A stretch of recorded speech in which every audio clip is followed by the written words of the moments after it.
God blessed us through another week. That's quite a week last week, as some of us have noticed. In Genesis, the first chapter, God's word tells us how God created this earth. First 3 days, he laid the foundation. He separated light from darkness. He separated water from water. Then he separated land from water. And then on the third day, he created the green, the living green. And then he created those creatures on the sixth day there, after its kind, fruit after its kind. But then, in our scripture reading as we just read it, let's take our Bibles and take another look at Genesis chapter 2. And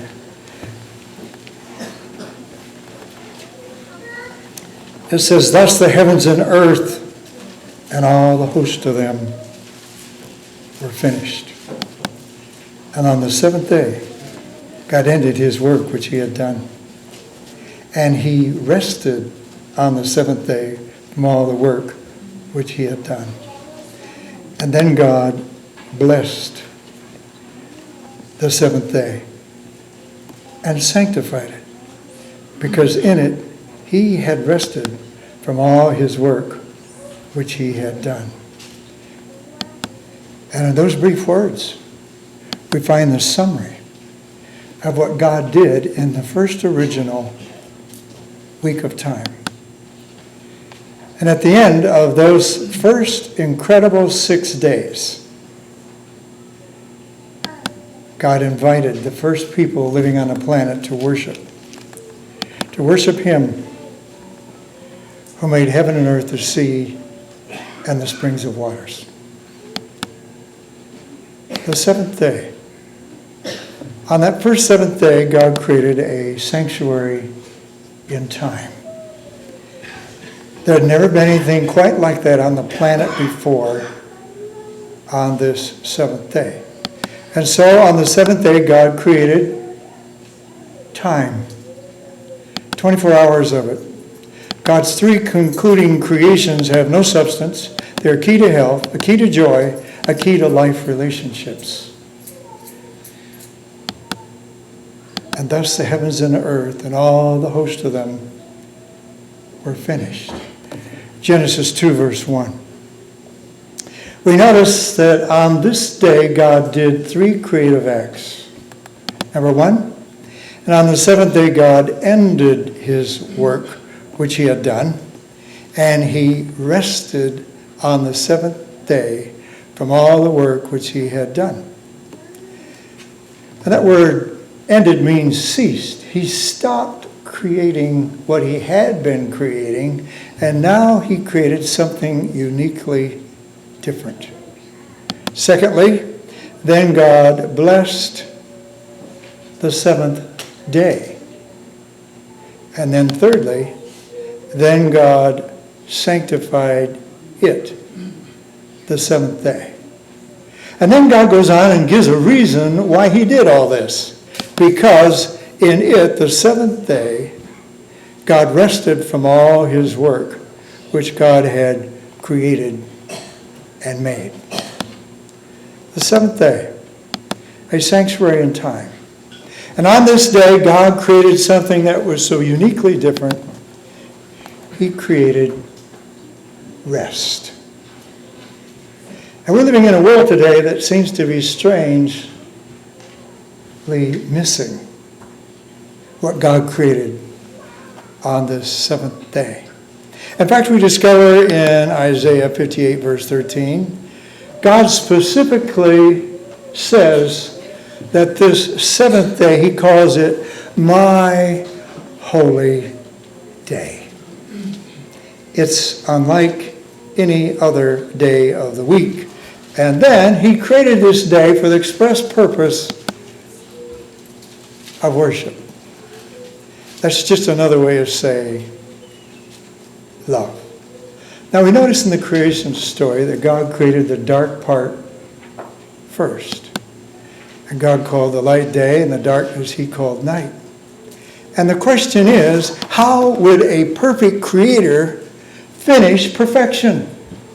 How are you going to wrap up a perfect world, perfect people, everything is just exactly like the Creator made it. How would you finish perfection?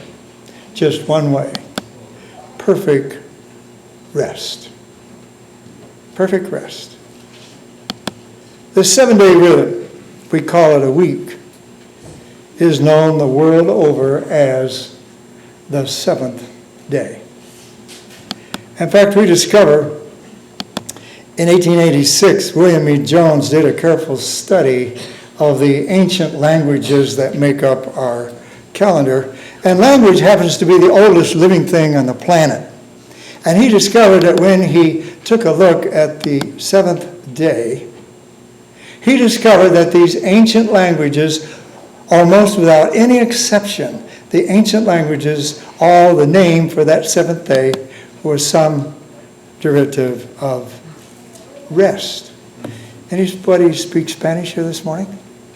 Anybody? Sábado. And that means rest. In fact, one of the very strongest evidences that God created this world in 6 days is a thing called time. And when Carl Williams was having a debate with one of the leading skeptics of Australia, that Australian skeptic kept hammering away at him, show me anything from the world of nature or science that would give me any evidence that God created the world in 6 days. Give me any evidence. And unfortunately, Carl Whelan didn't really answer that question. This morning, in the next few moments, I'd like to try and answer that question. And one of the strongest evidences is language. The world over, whatever culture it is, that ancient language, that seventh day meant rest. And so it is the world over. Every 6th day. Thank God it's Friday. You ever heard that? That's how people end their week. Thank God it's Friday. Well, what we're about to learn this morning, I hope, may change the way you spend Friday as you prepare for this day that God says is my day. It's my blessed day. So number one, we discover in creation, God created rest. It means Shabbat. It means to rest or repose or to cease. In fact, Exodus 31, verse 27 tells us God rested and was refreshed. And then we also discover in Mark 2, verse 27, that man is to rest. And there is something about the human body that's truly remarkable. I think the last time I was here, I spoke about the human body. And when I did, I think I mentioned that the In His Image DVD wasn't quite finished yet, but it is now, and you can go to the website, gospelcreation.com, and you can find it there. But the human body, we're looking at a cell there, magnified 20,000 times. Human body is made up of 11 different systems that function as one, and they serve 100 trillion cells. When was the last time you counted to 1 trillion? It takes 22,500 years to count to 1 trillion, and we're talking about 500 trillion cells in your body, and they all function just like one. And every cell in your body also happens to have 11 different systems, and they all function as one. And the DNA.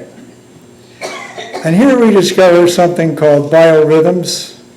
There are circadian rhythms, there are circaseptan cycles, and we're going to look at those more closely. And at the DNA level, the inner man, it's written on a chemical ribbon DNA, and these thousands of these make up a gene, and thousands of genes make up the chromosomes. And if you're taking notes, you probably want to write this down.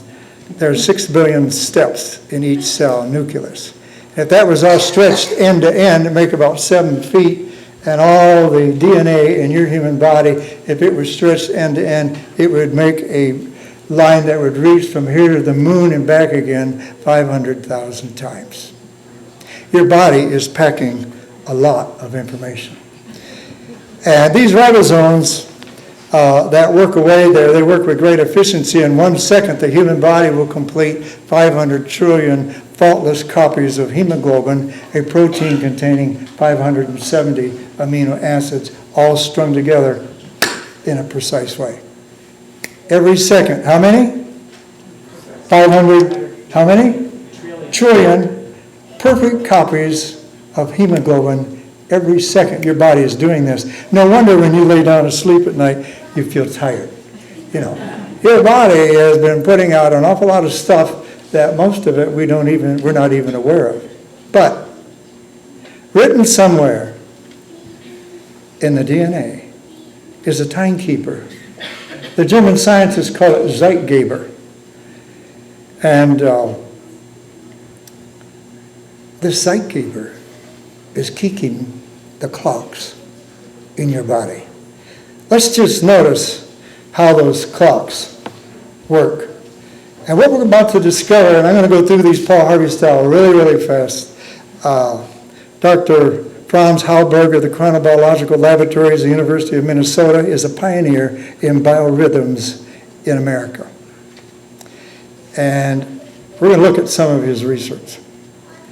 Case study number 1, using computer methods, they analyzed the patterns of steroid hormones collected in the urine of a healthy man over a 15-year period. By chemically analyzing his ketosteroid output, they learned that the excretion of these hormones follow a 7-day rhythm called circaseptan cycle. Can you say that with me? Circaseptan cycle. And they found that the output clearly followed that. Case study 2, a man's heart was monitored for months while he stayed in a cave, out of touch with any outside environments. And when the data was analyzed, his heart rate clearly showed a 7-day rhythm, beating more slowly every 7th day.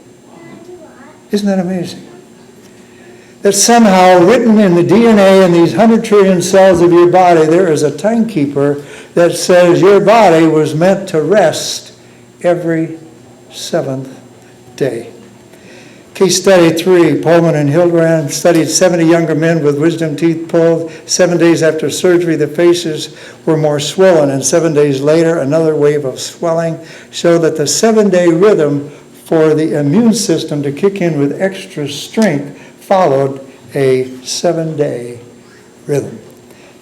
Case study 4, the rejection of transplanted kidneys after surgery tends to occur about 7 days. Oh. Thank you.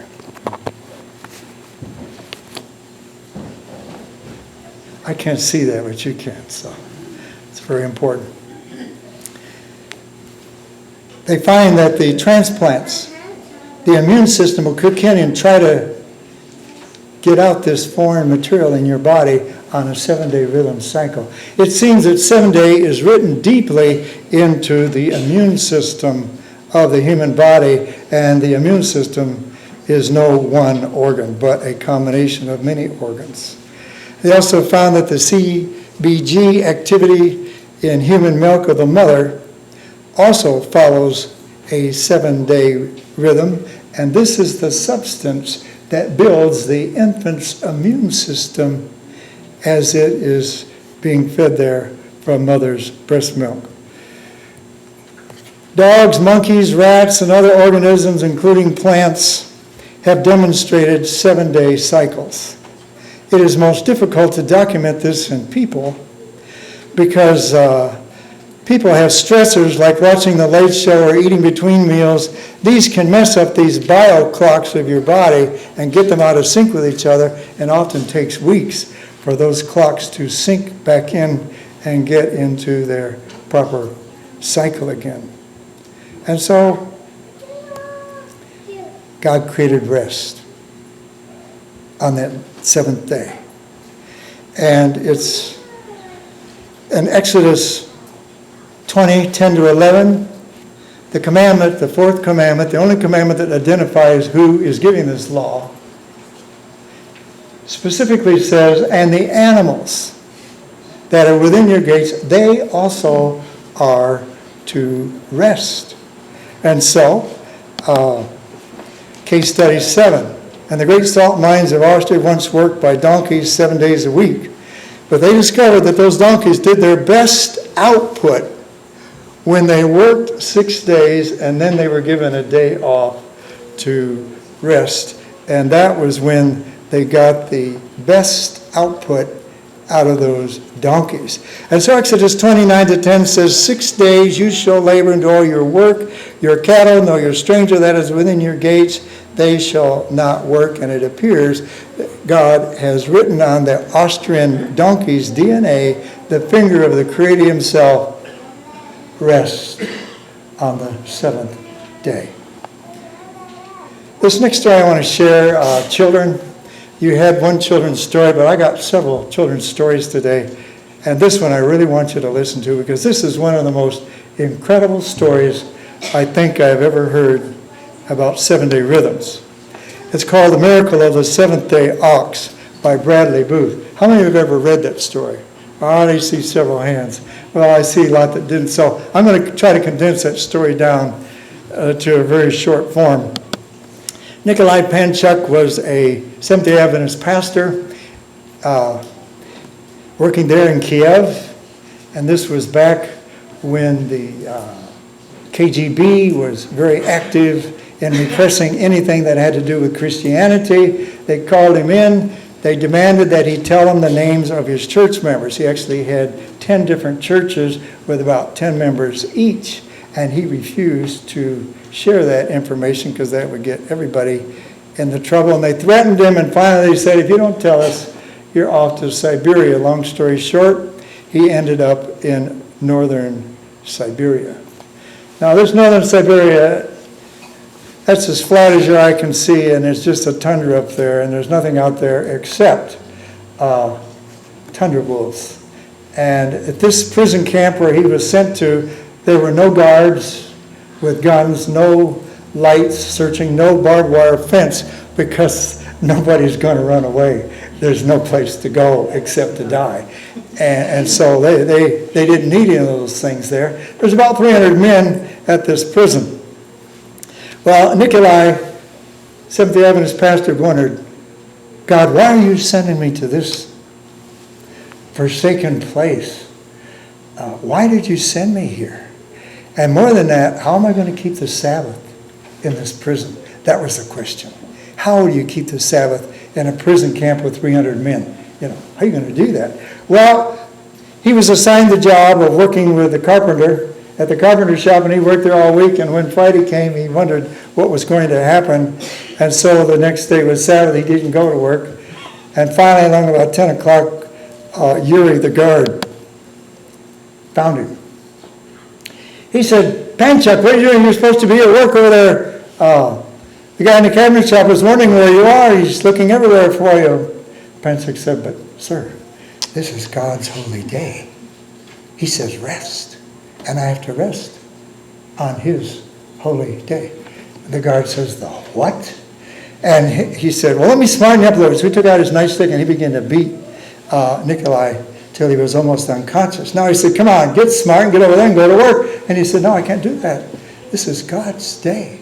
It's his holy day. And he said, oh, well, in that case, let's go see the warden. So he dragged him over to the warden. The warden says, so what's the problem? He won't work. Oh, well, he said, we have ways to smarten him up. Tie him up to the flagpole. And then he went out there and he beat him till he was unconscious. And then they threw him back in the barracks. And that was how Nikolai spent the first Sabbath. And he wondered about the second Sabbath.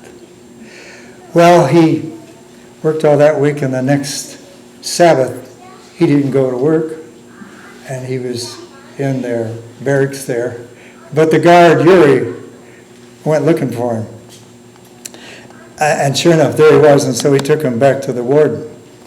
And the warden says, oh, so he said, you still won't work on, what is it? Your what? Your God's what?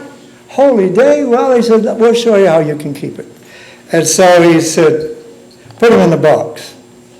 And so they took Nikolai over to the barn where they keep the ox. And then there was this wooden box. It was 1 yard long, about the same high, and it was about half a meter wide, and that's about 1.5 feet wide. So get the size of this box. About that high, about that wide, about that long. Get in the box. And so he got in the box. And then they slammed the lid and they locked it. He said, you're in there for 10 days. Well, he couldn't move, couldn't wiggle, and finally along about Wednesday they brought him a cup of water. That was it. For 10 days.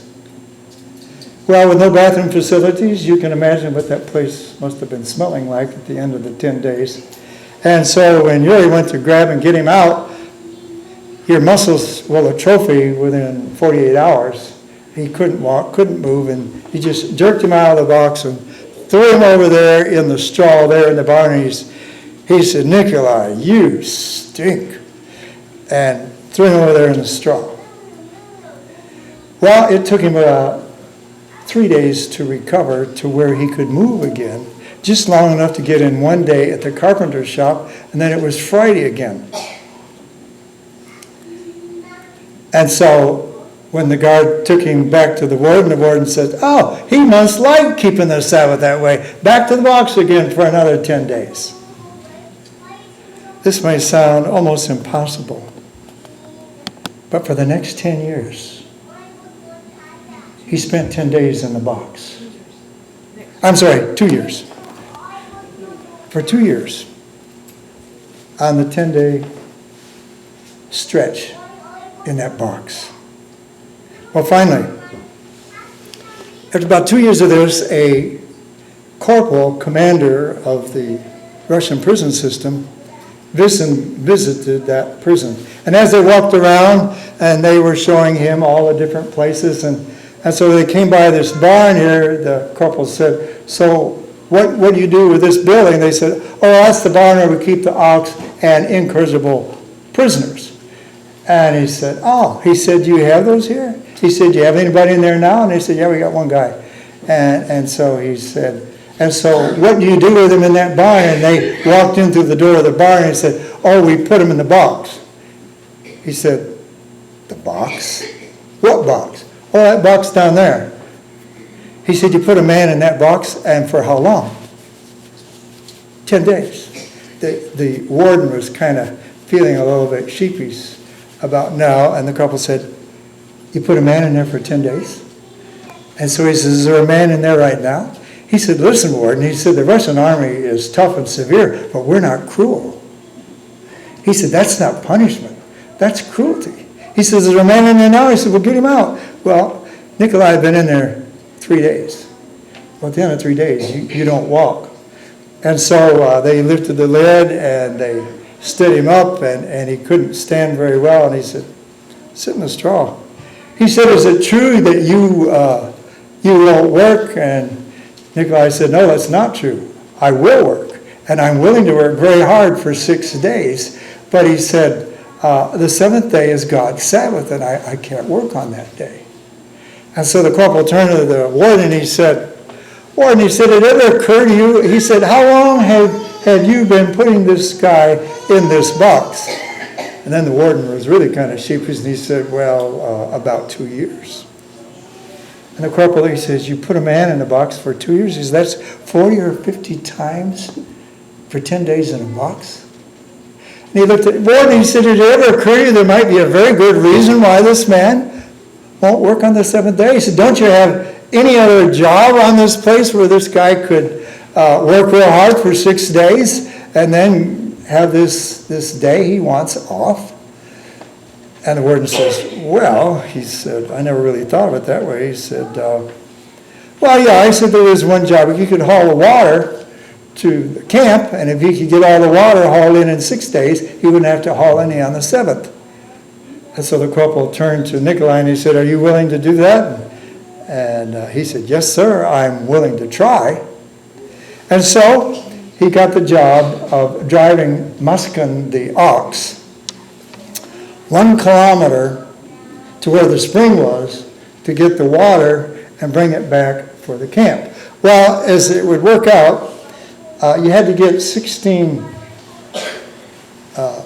loads of water in there. And this oxen had 2 speeds, slow and slower. And that was it. And it didn't work on any other speed other than slower, slower. And so Nikolai, he was beside himself because, all right, the week was already well underway, and so he made the oxen drive one extra trip after dark just to try to get a little more extra water in before Friday would come. But it didn't work. As hard as he tried, he struggled and worked and slaved away, and finally Friday came and he didn't have near the quota of water in there that he would need.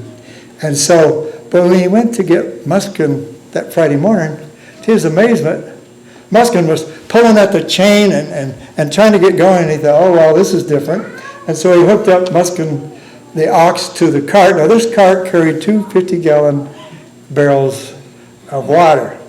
And this time, when he got him hooked up, this time Muskin took off for the spring a kilometer away at a dead run.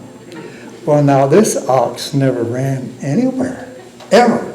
No one ever saw that ox run, but it took off at a dead run for the spring. And so when Nikolai finally caught up with him, and he was out of breath, and he quickly filled the barrel and got it turned around, and again the oxen took off at a dead run for the camp.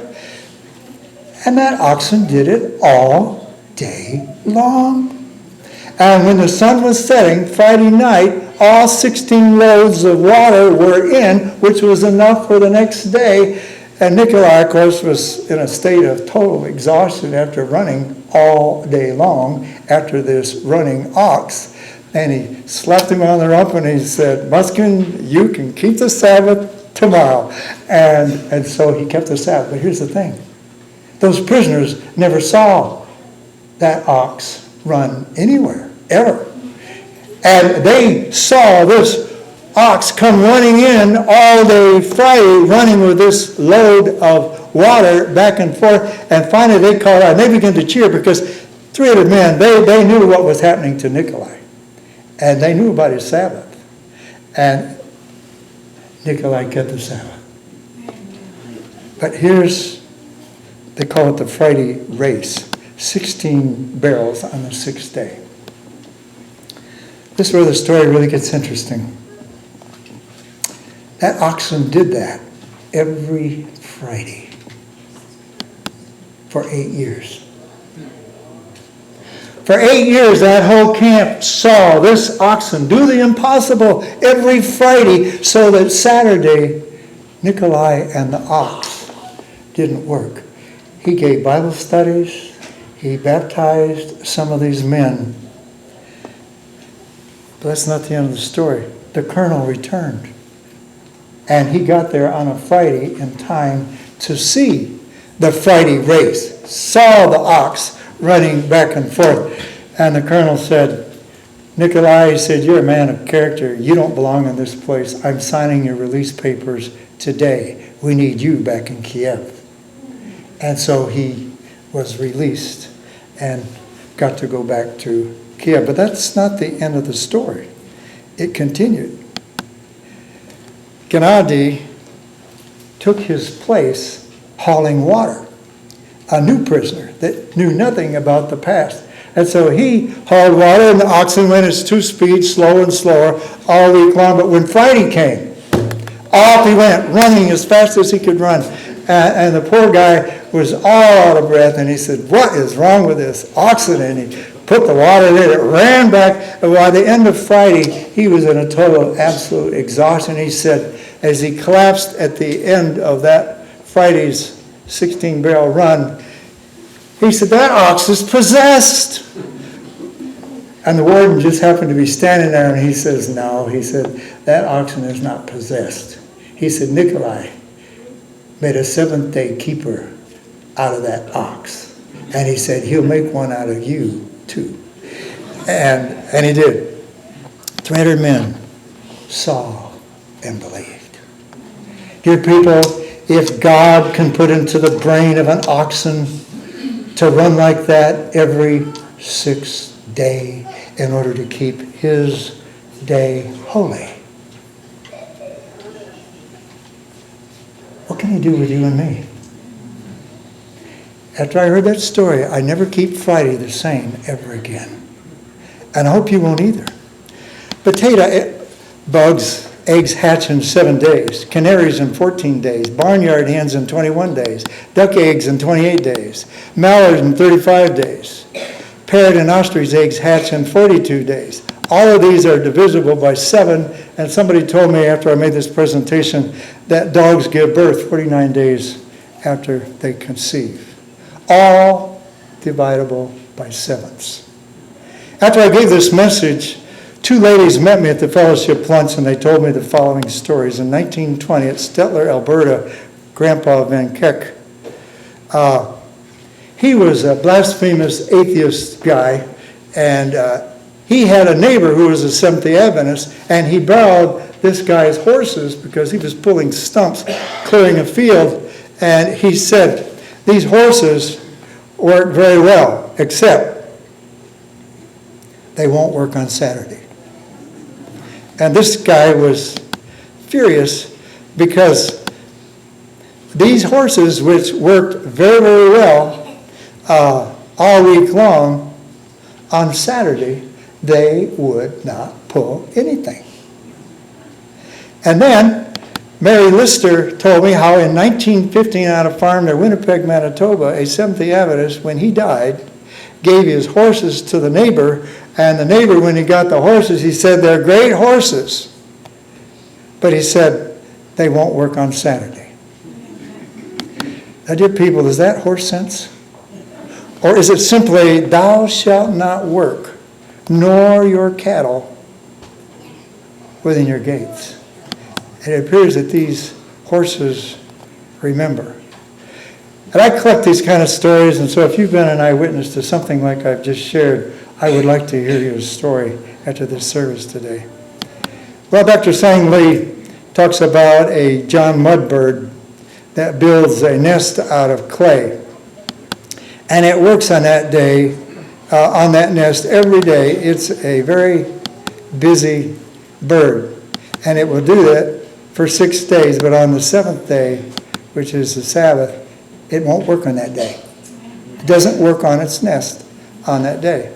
And then Dr. Sang Lee also talks about some bees in South America. That's their hive. And they don't work on this. They won't leave the hive either on the 7th day. And interestingly enough, they don't have stingers. And so it appears that even the animals and birds, written somewhere in their DNA, is a timekeeper, German Zeitgeber. And according to the 4th commandment, that Zeitgeber is the very Creator himself.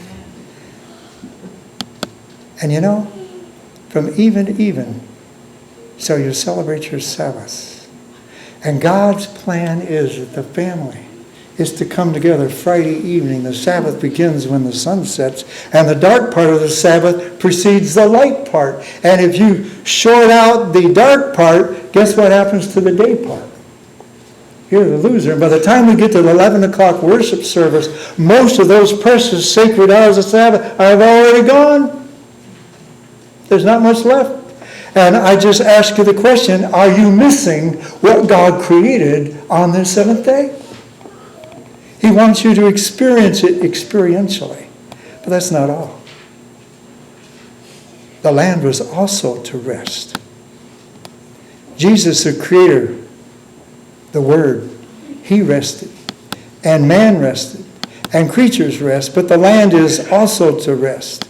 And so we discover in Leviticus 25:1-4, God said, every 7th year, don't plant anything. Just let it be, and don't harvest a thing. Let the land also rest on that day. And God commanded that land was to rest. And Hugh McMillan, in his book called The Sabbath of the Fields, tells how it was that Palestinian land is extra light, and it really needed that periodic seventh year rest in order to keep it exhausted, to say nothing about the farmers. They might need a year off too from exhaustion. And so they were to rest. Now, what I'm about to show you on the screen, I'm not saying this is gospel truth, all right? I picked this up off the internet, but it's something to think about. For example, there have been major market crashes over the last 40 years linked to this biblical pattern. For example, September 17, 2001, we witnessed the greatest one-day stock market crash in U.S. history up to that time. And there was a 7-year cycle in between. Now, the Jewish people call this the Shemitah, I guess I pronounced that right, which means the year of release when the debts are canceled and so forth. And they have discovered the last, every 7-year cycle, that is when the stock market has crashed. Almost like the biblical cycle controlling the ups and downs of the market. And you may have noticed last week there was a huge drop. This is not the 7-day cycle, it's early. But the stock market dropped 1,000 points in 5 minutes. That's the first time it ever dropped that fast. And on that day, they stopped the trading over 1,000 times. If they hadn't stopped it, Lord only knows what might have happened that day. And so we find that the stock market crashes seem to follow a 7-day rhythm that is not unlike the pattern that God set up for ancient Israel, and it follows the same ancient Israel 7-day cycles. And this next one is going to come up September 13, 2015. And the Jews are expecting something momentous to happen at that time. But here's the question. Is that 7-day rhythm about land resting? Was that just something for ancient Israel, or is that even valid for today? And I'd just like to share you my brief little story of my Montana adventure with God that my family and I took. What happens if we take a sabbatical today? Well, I decided in September of 1982 to take a sabbatical leave from the ministry. It wasn't for righteous reasons. My oldest son had been caught smoking pot, and I realized that his sermons would outpreach mine. And the Bible says if you can't manage your own household, how are you going to manage the house of God? And so I decided it was time for me to take a sabbatical break from the ministry, which I had been preaching at for 21 years straight, and draw closer to my kids. So I wanted to learn to live by faith, get my wife's health back, draw closer to my boys, and write some nature books. Now, parents, look at this picture. That's the way we looked September 1982. But for the parents, I just want to give you some encouragement. They do grow up. They really do all become men. And that's the picture of our 4 guys. And the second from the end down there, David, he told me when we celebrated our 51st wedding anniversary a year ago, and we were reviewing some of this with our kids because they lived through this. He said, Dad, I can never thank you enough for taking that sabbatical. He said, if you hadn't taken that break then, he said, God help me, I have no idea where I'd be today. And so, Polebridge, Montana, September 1982, we moved into this cabin. It was just a shell that had never been finished. The person it was made for wouldn't move there because it was too remote, and it was remote. But anyway, we did move there with our stuff. We had an auction and sold off half the stuff that we'd stuffed our house with, and we moved to Polebridge, Montana. It's as big as it sounds. And in this picture, you'll notice we're all looking up because I just shrink a story really short. Well, I'll put it this way. At the end of 1 year, I was getting $150 a month as a continuing education supplement when I left the ministry there in Alberta. And at the end of September, that cut off. And so my wife and I went to the Northern Lights Saloon, the only eating place within 60 miles in any direction. And they served soy burgers for the Adventists, and they were $2 a piece. And my wife and I sat there and ate the very last $2 to our name, and we drew house plans. I felt a burden that God wanted me to build a house. Now, I'd never built anything bigger than a tree house. But August 12th, we poured the foundation with $50 in a building fund, and we started working. A lumber company that had just started business, I'm a sign painter and maker, and I said, I'll trade you signs for lumber because I need lumber and you need signs. And they said, good. They said, we'll give you the lumber now while it's summer and you can do the signs in the winter. What lumber company does that? You know. But anyway, there it is under construction. The sidewalk superintendent is directing the second wall as it went up. And this house was built with number 5 shiplap. That's what we sided it with. There is a number 5 shiplap. Most people don't know that. And at 3,200 elevation, just outside of Glacier Park, it gets pretty cold pretty early. And I'd never built anything before, and I thought once you got a house framed up, well, move in, it's done. And so it was, the water was freezing in our camper, and these are the OVs that gave us the 10 acres of land to build this house on, to do a ministry.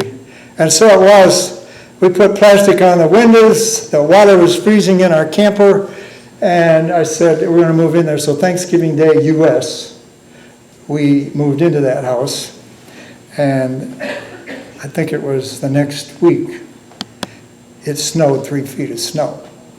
Now the problem was we were so busy building that house, we never even thought about winter firewood. And so we hadn't gotten in 1 stick of firewood. And this is a snow belt, and so there was 3 feet of snow on the ground, and that 3 feet of snow stays there till next May. It doesn't go away. But God is so gracious to our ignorance. And so out in front of our yard, there was a whole forest of lodgepole pine. And if you go there today, and by the way, I was just there this summer to revisit that old home place. You go around there, you see stumps that high, because that's where they were. And I would cut one off, and Gene and the boys would drag it into the house. We burned a tree a day, and it never blizzarded the whole winter. Well, that's what our kitchen looked like. That's one side of it, and this is the other side of it. That's where our 4 guys sort of grew up in the woods. They didn't grow up in a barn, they grew up in the woods of Montana. And then we finally got to where we could put some siding on it, and that was the way it looked when we left it. We never quite got it totally finished. And while we're there, we wrote 3 books for children, Gospel according to Dandelion, Blade of Grass, and Snowflake. And God helped us. And I know this. I don't know what the stock market's going to do. And I don't know about a time of trouble. But I know one thing. God will see you through. Amen. He is able.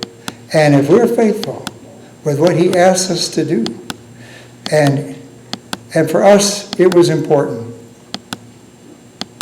that we take a sabbatical leave for my family. And I believe there is a blessing for those who would dare to put God to the test and find that taking a sabbatical leave is good even in modern times. And we can cast all our care upon Him. Our God was able. And so it was that the story doesn't end there. It gets worse, and our neighbor turned an enemy, and he stole our lifetime lease, and we were forced to sell. And when we walked away from there, I thought we were going to walk away with our shirts, but God was good, and always make everything absolutely legal, dear people, before you build anything. I can tell you that. But long story short, we walked away with 30 grand. We moved into Canada. That 30 grand became 55 grand, and that paid for the house that we now live in. And that's sort of the rest of the story. Now, God created a 40-year cycle, a circumception cycle. In Exodus 16 tells the supernatural daily rhythm of manna.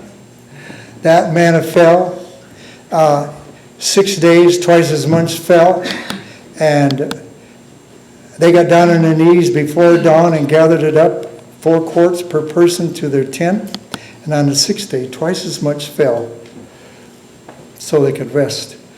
On the 7th day, and it didn't spoil, for tomorrow was the Sabbath of the Lord thy God. And on the Sabbath, no manna fell. In fact, he called it a health law. In fact, it had a penalty. And if you're found working on that day, there was a death penalty. And you know, your day begins the night before. We could talk about the circadian rhythms, cockroach studies. Time won't allow to tell, but the short version is they discovered that cockroaches also have circadian rhythms, and when you transplant those and transplant the thalamus, they will recycle to that point. But if you move them 8 hours out of sync from the donor, then they develop malignant tumors and die. And mice, same thing. And so God created this day. He blessed it. It means to kneel and be grateful and thankful. It's not a privation. It's the blessed time out in nature to listen to the Creator speak through His works, to look and draw and photograph and family together, to smell, to taste, and to experience God's day in His world. He wants us to experience it, and that's not all. He said He sanctified it. It's a Hebrew word, kodesh, which means to be clean, to declare it holy. And you know, I think bird sanctuaries come the closest because they put a fence around there, and they say you can't come in there because that's sacred ground. You can't hurt the birds there. And God put a fence around 1 block at a time, and He said, it's my day. And He says it's holy. And He sanctified it. Now notice what it says. Surely my Sabbaths you shall keep, for it is a sign between me and you throughout your generations, that you may know that I am the Lord who sanctifies what? Not time, people. People. And the Sabbath is an external sign that you have entered into His rest, and you're relying totally on the merits of His atonement to make you holy and clean, and that's what the Sabbath means. It's a sign. And so, it's a sign for a relationship. You know, children spell love. And our Creator, who made us, none other than Jesus, wants to have fellowship with us.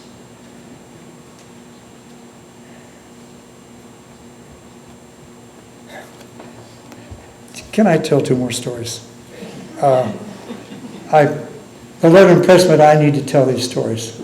Dr. Charlie McCarthy, children, this is another couple of children's stories. Dr. Charlie McCarthy was an orthopedic surgeon. He helped me do 5-day plans, and he told me about 2 patients that he had. One worked for the CEO worked for a drug company, and they had sales. And you must understand, when you sell drugs, you got to have people doing the selling that you can really trust. And they wanted to advance a particular, in charge of all the southeast of the U.S. in sales, and they wanted to get somebody they could really trust. And the CEO said, I know just the man, and we'll call him Bob. He said, Bob's at Seventh-day Adventist, he won't work on Sabbath. And so the other executives of this company, they said, well, how do you know we can trust Bob more than any of the other salesmen? Oh, he said, because he's a Seventh-day Adventist, he won't work on Sabbath, and we can test him and prove it. And they said, all right, test it. So he called Bob in and said, look, we have a sales thing coming up this Saturday, and I don't ask you to work on Saturday, but he said, it's just a sales meeting, and he said, just to please the other salesmen, just come in and show your face. And he said, it'll be all right. And, you won't have to work on it. Just show your face. And the CEO told the doctor, he said, I was never so disappointed in my life. He showed up.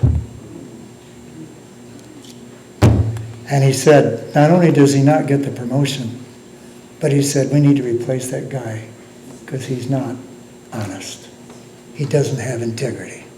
Story number one. Story number two. He had another guy who was his patient, and this patient worked for Ralston Purina Company there in Memphis, Tennessee, and he was one of the higher CEOs in that company. And it worked out about every third Saturday they had to pull a shift as the one in charge of the factory on that day. And his family went to a series of meetings, and they heard about the Sabbath, and the wife and the children, they stepped out and they were baptized. He wanted to, but his work problem. Every third Saturday, he would have to work.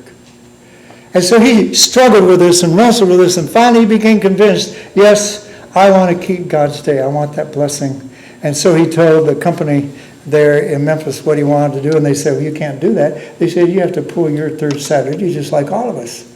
They said, no, you can't do that. But anyway, the Saturday came and he didn't go to work.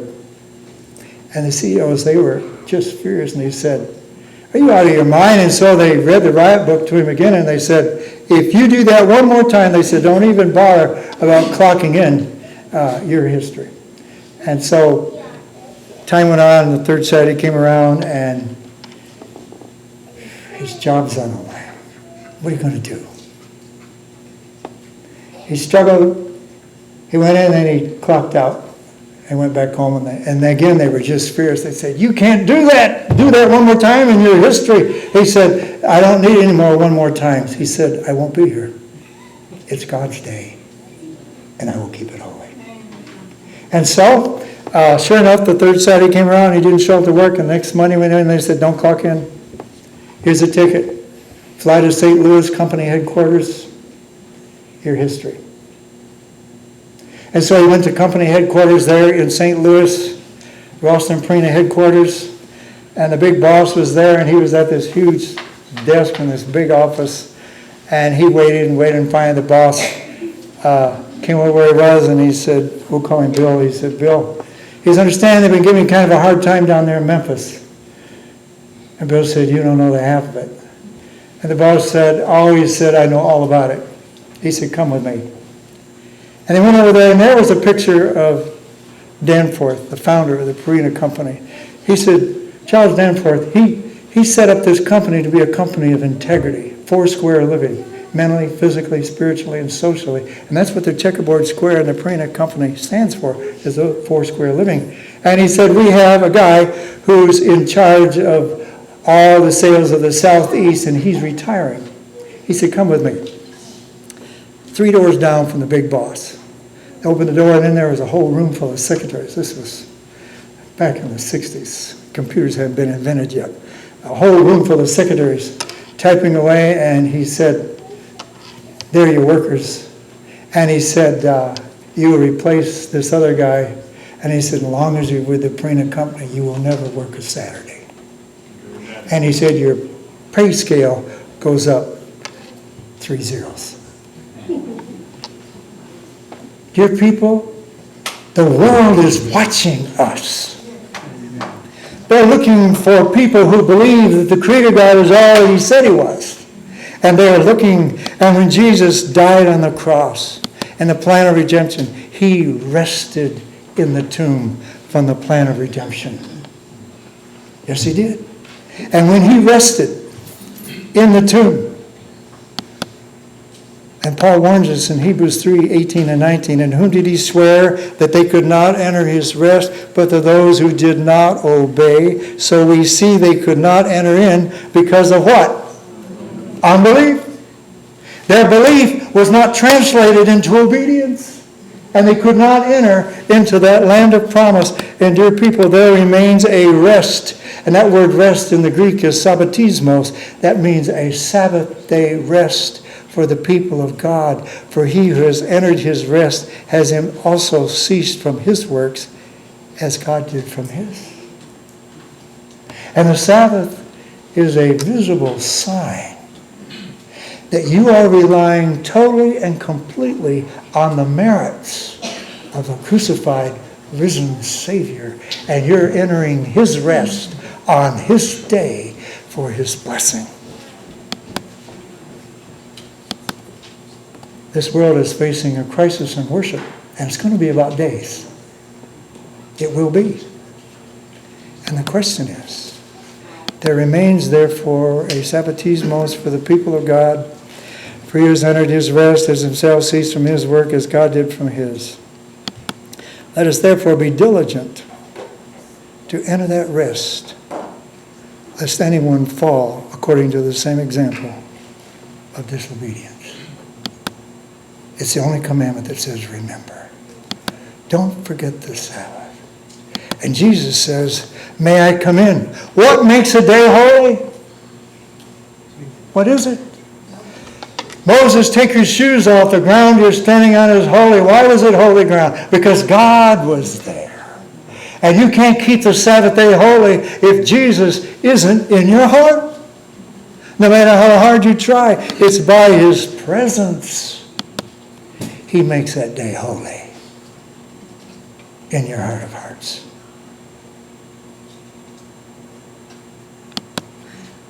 Can he come in? He wants to come in. And that Sabbath takes us back to creation, the memorial of his creative power. It takes us back to the cross of Calvary, where he paid the penalty for your sin and mine, and it looks forward to a heavenly rest. Don't forget the Sabbath. Would you sing it with me? Hymn number 388. And as we sing this hymn,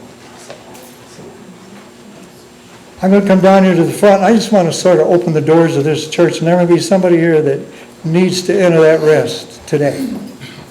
You need to make a decision to be baptized, some boy or girl. Maybe it's time for you to step out and be baptized in the name of the Father, the Son, and the Holy Spirit. And as we sing this closing hymn, if God is speaking to you and you need to enter that rest today and make that commitment to Jesus Christ and let him come in and make your body temple holy by his indwelling spirit and fill you with his life and love, I invite you to make that decision this morning as we sing this closing hymn. Let's stand and sing that to the Lord.